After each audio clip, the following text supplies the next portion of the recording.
Hi guys, welcome to revision time. आज है 4 मार्च 2025। चलिए आज के करंट अफेयर्स हम स्टार्ट करते हैं। अगर आप सभी को ये वीडियो हेल्पफुल लगे तो इसे लाइक ज़रूर कर दीजिएगा और इस तरह की कम टाइम की करंट अफेयर्स की वीडियो के लिए चैनल भी ज़रूर सब्सक्राइब कर लीजिए। तो चलिए स्टार्ट करते हैं आज के सारे करंट अफेयर्स के क्वेश्चन, मगर उससे पहले जान लेते हैं 3 मार्च को पूछे गए क्वेश्चन का सही आंसर क्या है। यूनिलीवर किस देश की बहुराष्ट्रीय कंपनी है?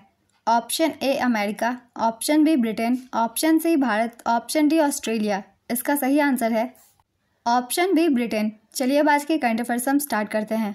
क्वेश्चन नंबर 1, हाल ही में जारी एक रिपोर्ट के अनुसार वर्ष 2025 में किस देश का पासपोर्ट सबसे महंगा है? इसका आंसर है मैक्सिको। अधिकांश देश पासपोर्ट जारी करने के लिए शुल्क देते हैं, लेकिन इसकी लागत देश के आधार पर भिन्न होती है। कुछ पासपोर्ट अत्यधिक महंगे होते हैं जबकि कुछ बहुत सस्ते होते हैं, जिससे वे अधिक लोगों के लिए सुलभ हो जाते हैं। 2025 में दुनिया के टॉप 3 सबसे महंगे पासपोर्ट हैं। इसमें पहले स्थान पर है मैक्सिको। यहाँ के पासपोर्ट की मूल्य है $230। ये मूल्य अब 10 वर्षों तक लागू रहेंगे। दूसरे स्थान पर है ऑस्ट्रेलिया। यहाँ के पासपोर्ट की मूल्य है $225। तीसरे स्थान पर है अमेरिका। यहाँ के पासपोर्ट की मूल्य है $165। 2025 में दुनिया के टॉप 3 सबसे सस्ते पासपोर्ट हैं। इसमें पहले स्थान पर है यूएई। यहाँ के पासपोर्ट का मूल्य $17 है। दूसरे स्थान पर है भारत। यहाँ के पासपोर्ट का मूल्य $18 है और तीसरे स्थान पर है हंगरी। यहाँ के पासपोर्ट का मूल्य $20 है। भारतीय पासपोर्ट, जिसकी कीमत केवल 1524.95 रुपये है, ये 10 वर्षों के लिए तय की गई है। दुनिया का दूसरा सबसे सस्ता पासपोर्ट है, हालांकि इसकी वीज़ा फ्री पहुँच केवल 62 देशों तक सीमित है। हेनले पावरफुल पासपोर्ट इंडेक्स 2025 के अनुसार भारत 80वें स्थान पर है। नेक्स्ट क्वेश्चन, इंदौर को लगातार कौनसवीं बार भारत के सबसे स्वच्छ शहर का खिताब दिया गया है? इसका आंसर है 7वीं बार। स्वच्छ सर्वेक्षण रिपोर्ट 2024 जारी कर दी गई है। इस बार का संस्करण है 9वां। लॉन्च करता है आवास और शहरी मामलों के केंद्रीय मंत्री मनोहर लाल खट्टर द्वारा। इंदौर को लगातार 7वीं बार भारत के सबसे स्वच्छ शहर का खिताब मिला है।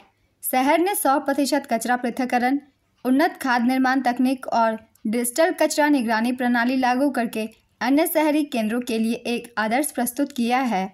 इस वर्ष सुपर स्वच्छ लीग की अवधारणा शुरू की गई है, जो उन शहरों को मान्यता देती है जो पिछले 3 वर्षों में लगातार स्वच्छता में उत्कृष्ट प्रदर्शन कर चुके हैं।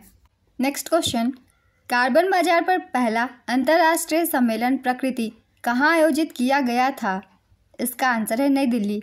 कार्बन बाजार पर पहला अंतर्राष्ट्रीय सम्मेलन प्रकृति 24 और 25 फरवरी को नई दिल्ली में आयोजित किया गया था। सम्मेलन ऊर्जा दक्षता ब्यूरो ने आयोजित किया था। भारत ने 2070 तक शुद्ध शून्य कार्बन उत्सर्जन हासिल करने का लक्ष्य रखा है।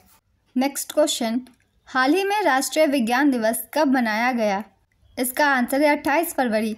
इस दिन 28 फरवरी 1928 को भारत के महान वैज्ञानिक सीवी रमन ने रमन इफेक्ट की खोज की थी। रमन इफेक्ट के लिए उन्हें 1930 में भौतिकी का नोबेल पुरस्कार भी मिला था। इस वर्ष की थीम है विकसित भारत के लिए विज्ञान और नवाचार में वैश्विक नेतृत्व के लिए भारतीय युवाओं को सशक्त बनाना। इस दिवस को पहली बार 28 फरवरी 1997 में मनाया गया था। नेक्स्ट क्वेश्चन, फरवरी 2025 में किसे जर्मनी का नया चांसलर बनाने की घोषणा की गई थी? इसका आंसर है Friedrich Merz. Christian democratic union के नेता फ्रेडरिक मर्ज देश के अगले चांसलर बनने जा रहे हैं। उनकी पार्टी ने क्रिश्चियन सोशल यूनियन के साथ मिलकर 2025 के संघीय चुनावों में जीत हासिल की है। 69 वर्ष की आयु में मर्ज 1949 में कोनराड एडनॉयर के बाद इस पद को संभालने वाले सबसे उम्रदराज व्यक्ति होंगे। जर्मनी की राजधानी है बर्लिन। यहाँ की मुद्रा है यूरो और यहाँ के राष्ट्रपति का नाम है फ्रैंक वाल्टर स्टाइनमायर।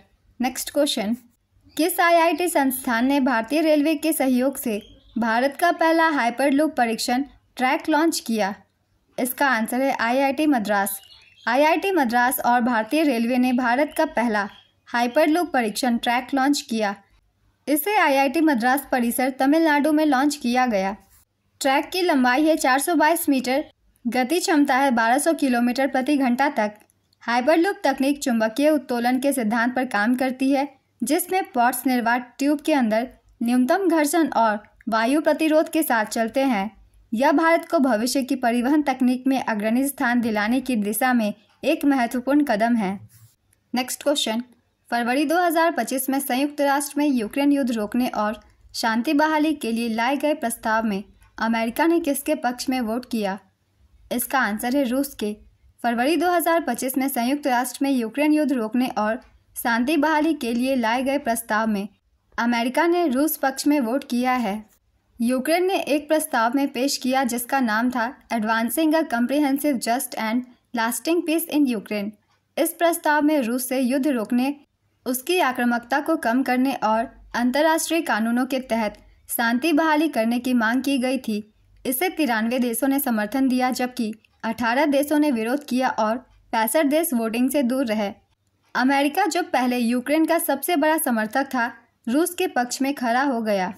अमेरिका ने इस प्रस्ताव के खिलाफ वोट दिया और G7 का वह इकलौता देश था। भारत के साथ ब्रिक्स देशों में से ब्राजील, चीन और दक्षिण अफ्रीका ने भी मतदान से परहेज किया। नेक्स्ट क्वेश्चन, हाल ही में किस देश ने ग्रीन ट्रांजिशन अलायंस इंडिया पहल की घोषणा की? इसका आंसर है डेनमार्क। डेनमार्क ने ग्रीन ट्रांजिशन अलायंस इंडिया पहल की घोषणा की। ग्रीन ट्रांजिशन अलायंस इंडिया पहल डेनमार्क द्वारा भारत के साथ सतत ऊर्जा समाधानों पर सहयोग को मजबूत करने के लिए शुरू की गई है। यह वैश्विक कार्बन तटस्थता प्राप्त करने की प्रतिबद्धता में मदद करेगा। डेनमार्क की राजधानी है कोपेनहेगन। प्रधानमंत्री का नाम है मेटे फ्रेडरिक्सन और मुद्रा है डेनिस क्रोन। नेक्स्ट क्वेश्चन, भारतीय सौर ऊर्जा निगम लिमिटेड ने किस राज्य सरकार के साथ सोलर प्रोजेक्ट के लिए समझौता किया है? इसका आंसर है मध्य प्रदेश। भारतीय सौर ऊर्जा निगम लिमिटेड ने धार में 200 मेगावाट की सौर परियोजना और राज्य में 1000 मेगावाट की बैटरी ऊर्जा भंडारण प्रणाली विकसित करने के लिए मध्य प्रदेश सरकार के साथ एक समझौता ज्ञापन पर हस्ताक्षर किए हैं। इस समझौते को 24 और 25 फरवरी 2025 तक भोपाल में आयोजित ग्लोबल इन्वेस्टर समिट 2025 के दौरान औपचारिक रूप दिया गया था। नेक्स्ट क्वेश्चन, सिडनी क्लासिक 2025 का खिताब किसने जीता है? इसका आंसर है सौरव घोषाल। भारतीय स्क्वैश खिलाड़ी सौरव घोषाल ने रिटायरमेंट से बाहर आने के बाद अपने पहले टूर्नामेंट में सिडनी क्लासिक 2025 का खिताब जीता है। सौरव घोषाल ने फाइनल में मिस्र के अब्दुल रहमान नासर को सीधे गेम में हराया है। नेक्स्ट क्वेश्चन, भारत और किस देश ने नई सीमा हॉटलाइन स्थापित की है? इसका आंसर है बांग्लादेश। भारत और बांग्लादेश ने सीमा सुरक्षा बल और बॉर्डर गार्ड बांग्लादेश के बीच द्विवार्षिक महानिदेशक स्तरीय वार्ता सफलतापूर्वक संपन्न की है। इस बैठक में सीमा सुरक्षा बल को मजबूत करने और नई संचार व्यवस्था स्थापित करने जैसे महत्वपूर्ण समझौते हुए हैं। भारत और बांग्लादेश ने 99 नए स्थान को सीमा बाढ़ निर्माण के लिए चिन्हित किया है। पहले से चल रहे 92 स्थानों पर बाढ़ निर्माण कार्य जारी है। 4096 किलोमीटर लंबी भारत बांग्लादेश सीमा में से 864.48 किलोमीटर अब भी बिना बाढ़ के हैं। भारत के 5 राज्य बांग्लादेश से सीमा साझा करते हैं। इनके नाम है असम, पश्चिम बंगाल, मिजोरम, मेघालय और त्रिपुरा। नेक्स्ट क्वेश्चन, संयुक्त अरब अमीरात की ब्लू वीज़ा प्रणाली विदेशियों को कितने वर्ष की रेसिडेंसी प्रदान करता है? इसका आंसर है 10 वर्षों की। यूएई ने ब्लू वीज़ा लॉन्च किया जो विदेशियों के लिए 10 साल की रेसिडेंसी प्रदान करता है। यह पहल विश्व सरकार शिखर सम्मेलन 2025 के दौरान घोषित की गई थी। इसके लॉन्च करता है जलवायु परिवर्तन और पर्यावरण मंत्रालय और संघीय पहचान, नागरिकता, सीमा शुल्क और बंदरगाह सुरक्षा प्राधिकरण द्वारा। इसका उद्देश्य पर्यावरणीय स्थिरता और जलवायु कार्रवाई में योगदान देने वाले व्यक्तियों को दीर्घकालिक रेसिडेंसी प्रदान करना है। संयुक्त अरब अमीरात की राजधानी है अबू धाबी। यहाँ की मुद्रा है यूएई दिरहम। राष्ट्रपति का नाम है मोहम्मद बिन जायद अल नहयान। आज के करंट अफेयर्स के सारे क्वेश्चंस कंप्लीट होते हैं। चलिए अब आज का क्वेश्चन देखते हैं क्या है। किस राज्य ने भारत का सबसे स्वच्छ शहर का खिताब जीता है? Option A Bilaspur, option B Bhopal, option C Indore, option D Navi Mumbai. अपना आंसर गेस कीजिए या फिर कमेंट बॉक्स में दीजिए। अगर आप सभी को ये वीडियो हेल्पफुल लग रही हो तो इसे लाइक ज़रूर कर दीजिएगा और इस तरह की कम टाइम की करंट अफेयर्स की वीडियो के लिए चैनल भी ज़रूर सब्सक्राइब कर लीजिए। फिर मिलते हैं अगले वीडियो के साथ। आप सभी को थैंक यू।